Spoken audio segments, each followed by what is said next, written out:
Russia ইউক্রেনের ভয়ঙ্কর ঠান্ডা।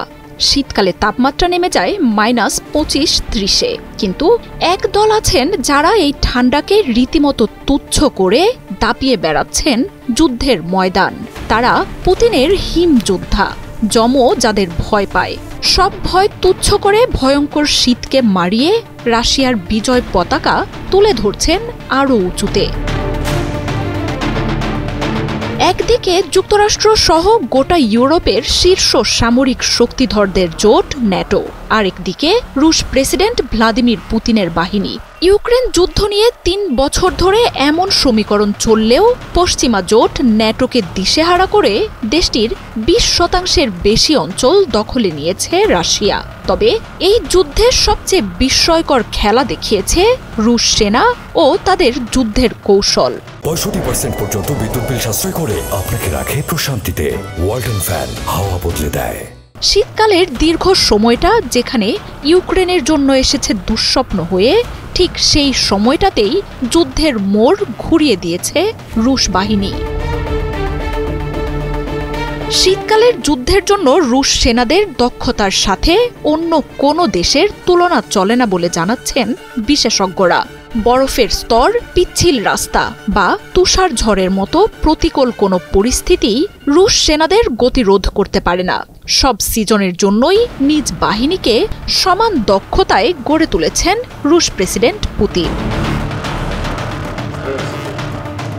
রাশিয়ার সুবিশাল ভূখণ্ডের পুরোটা জুড়েই রয়েছে বৈচিত্র্য। সেখানে গ্রীষ্মের উষ্ণতার সাথে বিপরীতে অনেক অঞ্চলেই থাকে শীতের কর্কশ ও রূঢ় রূপ। আর এমন সব প্রতিকূলতা যেন বিশ্বের শীর্ষ সামরিক শক্তির এই দেশটির জন্য কোনো বাধা হতে না পারে, সেভাবেই তৈরি করা হয় সেনাদের। রাশিয়ার ইতিহাসের অনেক গুরুত্বপূর্ণ যুদ্ধ সংগঠিত হয়েছে শীতের সময়টাতে। বিশেষ করে দ্বিতীয় বিশ্বযুদ্ধে স্টালিনগ্রাদে জার্মান বাহিনীকে সফলভাবে রুখে দেওয়ার মতো ঘটনাও রয়েছে। শুধু শীতকালের লড়াইয়েই চূড়ান্ত পারদর্শিতার জন্য আলাদা সামরিক প্রশিক্ষণের মধ্য দিয়ে যেতে হয় রুশ বাহিনীকে। বছরের পর বছর দুর্গম ও বৈরী আবহাওয়ায় প্রশিক্ষণ ও লড়াইয়ের সক্ষমতার অভিজ্ঞতা অর্জন করেন সেনারা। এছাড়াও সর্বনিম্ন তাপমাত্রাতেও কাজ করতে পারে এমন সমরাস্ত্র বানানো হয় রুশ কারখানাগুলোতে।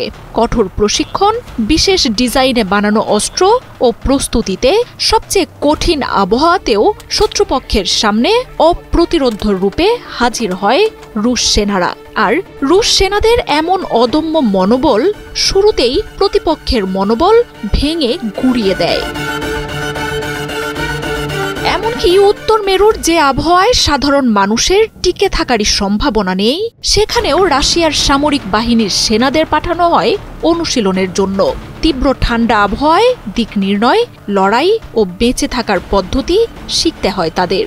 আবহাওয়ার উপযোগী পোশাক, জুতা, সমরযান বানানো হয় বিশেষভাবে। রাশিয়া বিশ্বের শীর্ষ সামরিক শক্তির একটি। নিজ দেশ ছাড়াও বিশ্বের নানা প্রান্তে নিরাপত্তা আর লড়াইয়ে মোতায়েন করা হয় রুশ সেনাদের। ভিন্ন ভিন্ন স্থান আর আবহাওয়া যেন দেশটির সামরিক শক্তির জন্য কোনো দুর্বলতা না হতে পারে, সেভাবেই তৈরি করা হয় তাদের। আকাশ, স্থল, সমুদ্রে যে কোনো পরিস্থিতিতেই রুশ বাহিনীর সাথে পাল্লা দেওয়ার সক্ষমতা বিশ্বের খুব কম বাহিনীরই আছে। মার্জিয়া উপমা, ৭১।